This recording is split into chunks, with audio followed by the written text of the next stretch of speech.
আসসালামু আলাইকুম, কেমন আছেন সবাই?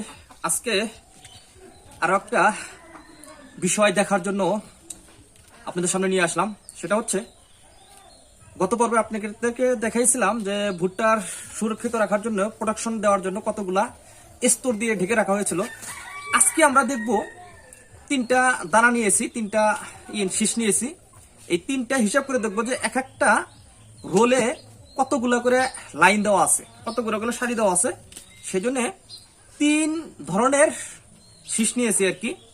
একটা হচ্ছে লম্বা এবং এটা হচ্ছে একটু মোটা, আর এটা হচ্ছে ছোট এবং রোলের চেকন।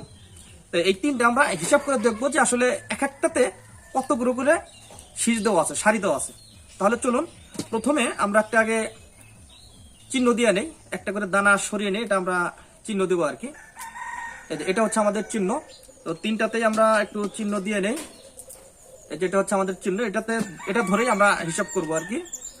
এটা ধরে আমরা হিসাব করব। তো এটা থেকে শুরু করি, ঠিক আছে? তো দেখি কয়টা আছে এটাতে। বিসমিল্লাহ। 1 2 3 4 5 6 7 8 9 10 11 12 13 14 15 16। এটা একটু মোটা, এটাতে 16টা লাইন আছে আর কি। এই লম্বা লাইন গোলে আছে 16টা। আর এটা হচ্ছে ছোট, দেখি এটাতে কয়টা আছে। বিসমিল্লাহ।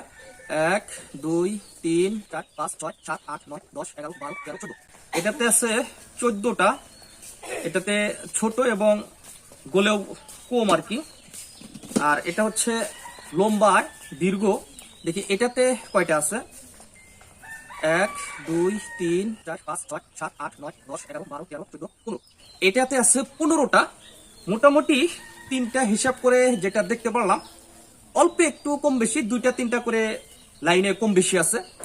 তো এই যে আল্লাহর অশেষ রহমত, এবং গাঁথিনিগুলো অত্যন্ত চমৎকার। এই যে দেখতে পাচ্ছেন, আমরা পরবর্তী একটা ভিডিওতে দেখাবো যে প্রতিটা লাইনে কতগুলো করে আছে, এটা আপনাদের হিসাব করে দেখাবো। তো আপনাদের ভিডিওটা দেখে কেমন লাগলো বা কি মনে হলো আল্লাহর এই ইঞ্জিনিয়ারিং, কমেন্ট করে জানাবেন। ঠিক আছে।